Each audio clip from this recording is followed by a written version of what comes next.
Welcome back to the channel, everyone. This is Sean. Want to do a couple of update videos. Hopefully most of these will be very short, so there'll be little quick watches. But one I want to start with is Handguard Theory. Yeah, you didn't know there was such a thing, did you? But there is, you know.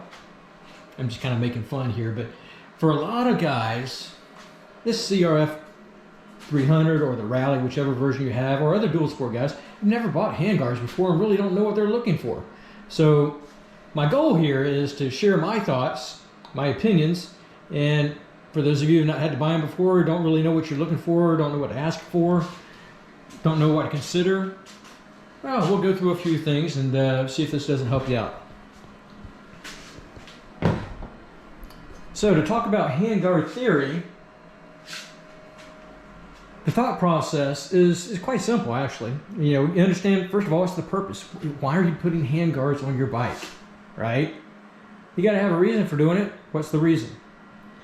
After that, you got to understand the different types of handguards that are available, right? There's more than one type. They serve a different purpose.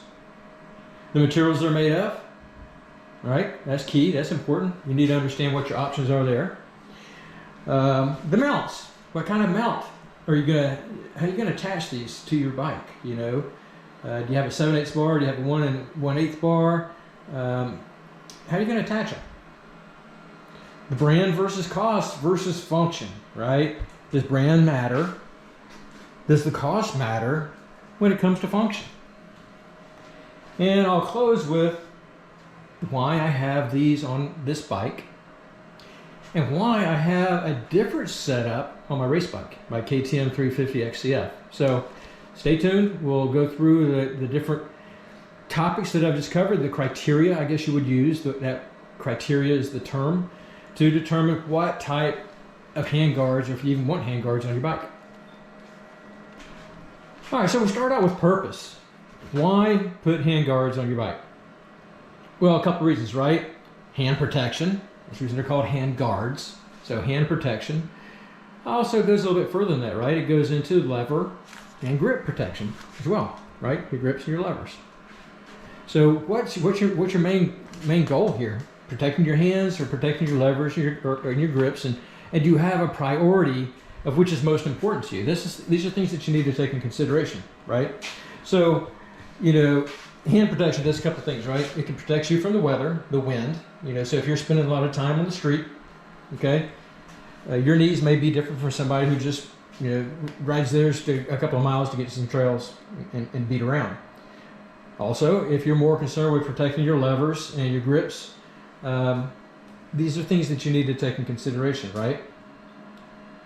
The type, there's more than one type of handguard too. You know, for those of you that have a Rally, you know you had the little cheap plastic handguards that were on here. These, as you see, they're plastic metal, all right? And the other type, this is called a wraparound. The other type is called the flag, right? It just comes off here or comes off the control. It just sticks forward as a block. So you've got wraparound type and you have a flag type. And then, as I mentioned, you got different materials, right? You can get all plastic. You can get a wraparound that's all plastic, you know, the shield as well as the wraparound, all plastic. This one is a hybrid. It's got a plastic shield, but it's got a metal wraparound. And the same applies to the flags. The flags can have a metal mount, a metal, you know, support, and then have the plastic flag. And for those of you minimalists, you know, that don't care about wind protection or anything else, if you just want lever protection, you can get just a metal bar without any shield at all. So the mounts become a little more critical, particularly if you're going to be, if you think you have a propensity to fall quite often, right?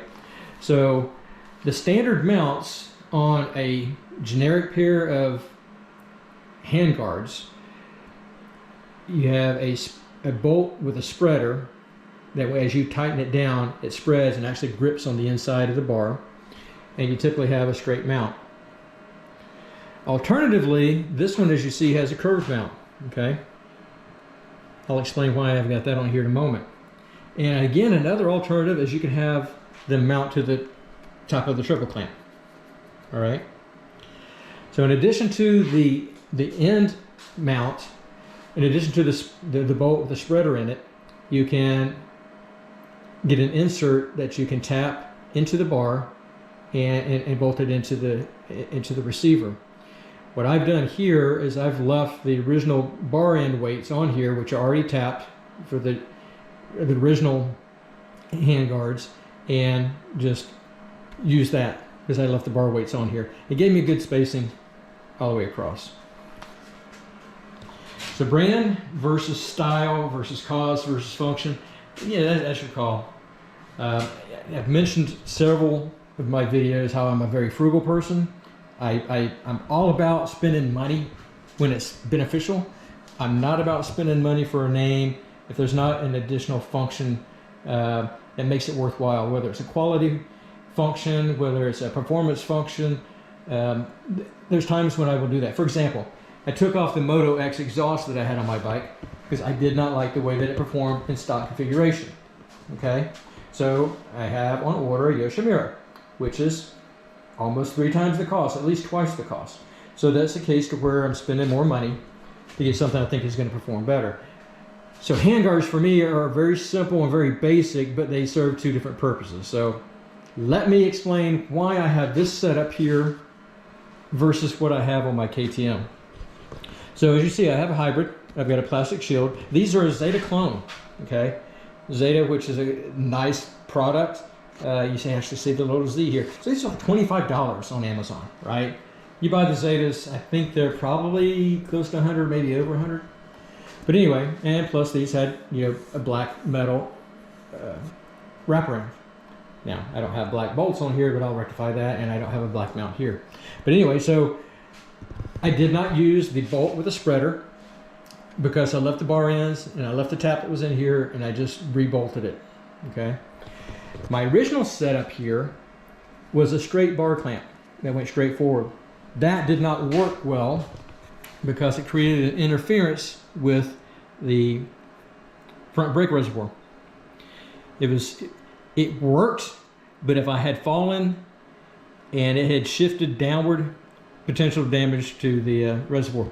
And likewise over here on the clutch side, it worked, the straight one worked, but if I fell, you could potentially break the cable. I just did not like it. It did not give me a comfort level of clearance. So what I did, I was looking for these curved mounts. Because again, these were value priced handguards, so I got the cheapest mount that's available, that's out there. So just finding these mounts here alone were 25, 30 bucks. And then to get the Zeta mounts that mount right on the top of the triple clamp were 50 plus bucks. That's the best, strongest way to go. Well, this is not a race bike. I've said that many times before. So what I did, quite frankly, is I bought some $13 plastic handguards on Amazon and then just swapped them out. These actually came with the curved mount right here on the handlebar, which is what I was looking for. So for $13, I've got an extra set of plastic handguards should I choose to use them. So, well, why didn't I just use the plastic on these? Well, let me explain why, because you're going to be surprised to hear that I do have a plastic version on my race bike, my KTM, and there's some logic behind it. This bike, you know, I talked about the protocol, the criteria for choosing what you chose. Well, I changed my mount here because I needed clearance. I used the existing factory here because I still had the factory bars. If and when I change the factory bars, I will get the metal insert, tap the bar, put it in there, and I will screw it in that way. The spreader bolts do not hold well when you fall. So go back to why I've got this setup. Okay, metal wraparound, plastic shield, curved mount. Okay, why do I have this? Well, my biggest concern is not weather protection. My biggest concern is not wind. As you see, these are vented. They have holes in them. Okay. My biggest concern is protecting the levers and the grips, less so the grips, more so the lever, in the event of a fall. Now, again, I'm not going to ride this as hard as I do my KTM. I suspect that if I ever have a fall, it's going to be minimal. It's going to be slow speed. So I'm not really concerned about braking a whole lot, but though it can happen. But my biggest concern is, laugh, is it falling over in the garage or falling over here in my workshop, falling on the concrete, having someone knock it over in a parking lot or something like that, and then breaking my lever, okay? So that's the reason I have the metal. On my KTM, the reason I have the plastic, which are very similar to this, is actually, on my KTM, it has the original KTM shield on it, which was a flag type, okay? Which mounted on the front, and then it was just a flag type. It didn't wrap around. But I added from KTM the wraparound portion, which tied it together. And the reason I have the plastic on my race bike is because, first of all, I'm competing. I'm going as fast as I can through the woods and everything else. And of course, there's time to time that you hit a tree. Well, the metal, when you clip a tree, does not flex. Okay, so the bar is going to be potentially yanked from your hand. The plastic will flex. Okay, I ran metal ones forever, and then when I switched to the plastic, I was like, oh, what a revelation. And actually some of the fastest guys racing hare scrambles are using a flag type. They're not even worried about having the wraparound, to protect their levers or anything, because they're so good they don't mess up anyway, and they very seldom hit a tree as hard as I will, because they're a lot more precise than I am. So they'll just use a flag type. But I'm not as good, and I find that when I have clipped trees or whatever, I have found that the flex that the plastic gave me was a little more forgiving and was less likely to rip the bars from my hands. So that's the reason on my KTM I have something very similar to this. Okay, so it will flex.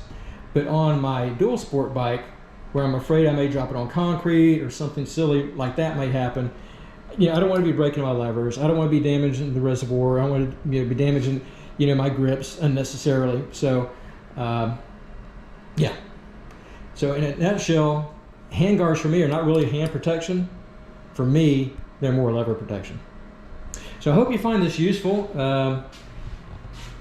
Some of you may say some stupid stuff you shared with us, Sean, but some people might not know. So if it helps you out, great. If you have any additional comments, if I left out something, I'd love to hear your thoughts, your opinions. So make sure that you make some comments below. Thank you.